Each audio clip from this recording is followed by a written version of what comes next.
السلام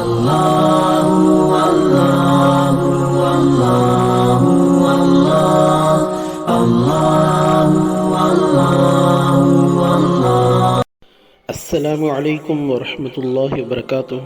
محترم بزرگوں، عزیز دوستوں، اللہ کے لاڈلے اور پیارے بندوں، یوم عاشوراء کے روزے آنے والے ہیں، لہٰذا یوم عاشوراء کے روزے کے بارے میں کتابوں میں آتا ہے کہ اس کی ابتدا حضرت ابراہیم علیہ السلام کے زمانے میں ہوئی، اور مکے کو آباد کرنے والے حضرت اسماعیل اور حضرت اسماعیل علیہ السلام کی والدہ حضرت حاجرہ رضی اللہ عنہا تھیں۔ تو اس زمانے سے لے کر ہمارے پیارے نبی محبوب خدا اور حضرت محمد مصطفیٰ صلی اللہ علیہ وسلم کے زمانے تک بھی مکے کے لوگ عاشوراء کا روزہ رکھا کرتے تھے، کیونکہ مکے کے لوگ باوجود مشرک و کافر ہونے کے حضرت ابراہیم علیہ السلام کو اپنا مقتدی و پیشوا تسلیم کرتے تھے، اور ان کے اکثر نیک کام ملت ابراہیمی پر مبنی تھے، اسی لیے وہ لوگ اشہر حرم کی بھی تعظیم و تکریم کرتے تھے۔ الغرض،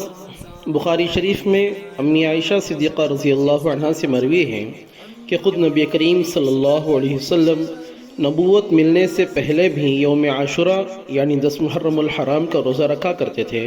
اور نبوت کے بعد بھی عاشوراء کے روزے کی پابندی تھی۔ پھر جب آپ صلی اللہ علیہ وسلم مدینہ منورہ تشریف لائے تو آپ صلی اللہ علیہ وسلم نے بھی یہ روزہ رکھا اور اپنے صحابہ کو بھی روزہ رکھنے کا حکم دیا،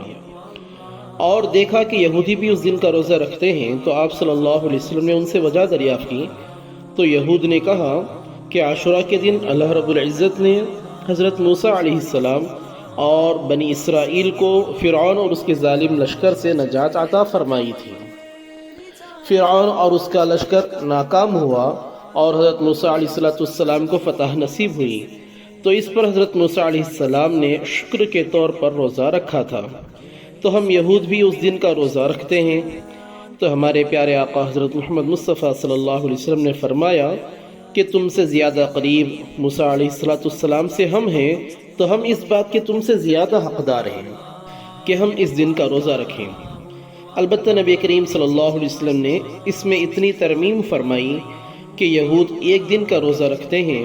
تو ہم ان کی مخالفت میں 2 دن کا روزہ رکھیں گے، 9 اور 10 محرم الحرام کا یا 10 اور 11 محرم کا روزہ رکھا جائے گا۔ اور اس کی فضیلت اللہ کے نبی صلی اللہ علیہ وسلم نے یہ بیان فرمائی کہ عاشوراء کا روزہ رکھنے پر اللہ تعالی گزشتہ سال بھر کے گناہ معاف فرما دیں گے۔ اس کے علاوہ محرم کے مہینے میں ایک دن کا روزہ رکھنے پر بہت زیادہ اجر و ثواب ہے۔ تاج الاولیاء فخر اولیاء حضرت شیخ عبد القادر جیلانی رحمت اللہ علیہ